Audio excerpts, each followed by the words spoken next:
My name is Peter Williams. I was born in Bethel. My Williams family is from Akiak. But my mother's family, the Roths, are based in Sitka.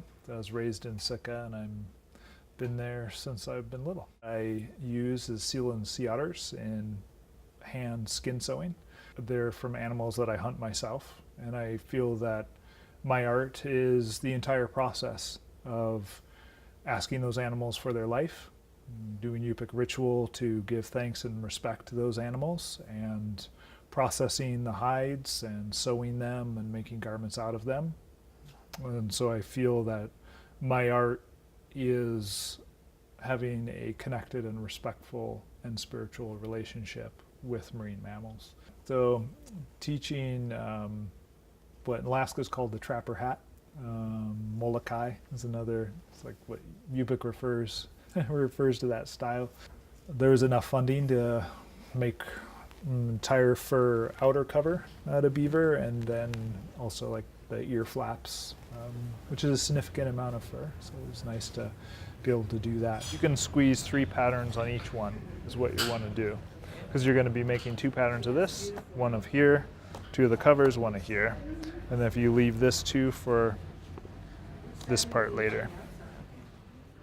Once you're ready, you can grab a pen and draw around them. And then check in with me before you cut them. All right. All right.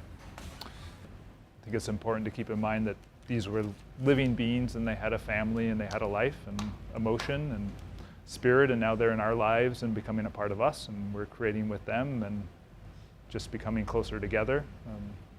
In general, respect is important. I'm glad that I have that opportunity, like with the beaver that we're working with, to have dialogues about respect. It was rare that I'm working with an animal that I haven't personally asked for its life, that I haven't had that connection with.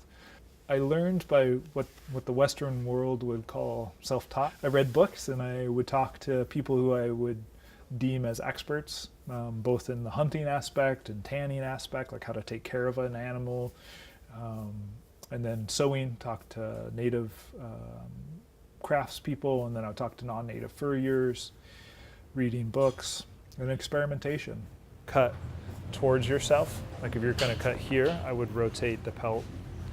I would hold it up like this, and I would cut it this way.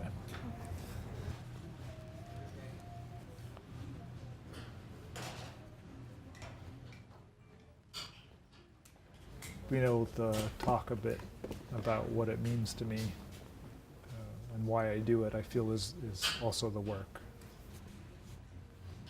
I really appreciate being able to hand sew. I really like the cathartic nature of sewing fur by hand. So to make an anchor, the same thing I'm going to do. I'm wrapping this thread around the needle. I'm going to hold that wrap. I'm going to pull it through. It's been great to see students really enjoying that. And we had an option kind of for time-wise to use sewing machines for the fabric and the hat. The liner inside the hat is of non-fur material. You can use a regular fabric sewing machine for the liner. And students have elected to sew that by hand. So it's sewn for fur? Yeah, fur to fur, yeah. And then sewing a little bit here and a little bit here is going to spread out tension. And so what I get out of teaching is that I'm just becoming more one with everything. And so as what could be considered a cultural bearer, making that culture still relevant and being celebrated and practiced today is a huge gift that I get. You know, it's a gift that I'm giving, but it's a gift to give it, to help keep that alive, to help keep these traditions and practices that is so much at the core of my culture. To see that being received and celebrated and practiced by other people, like, that's huge.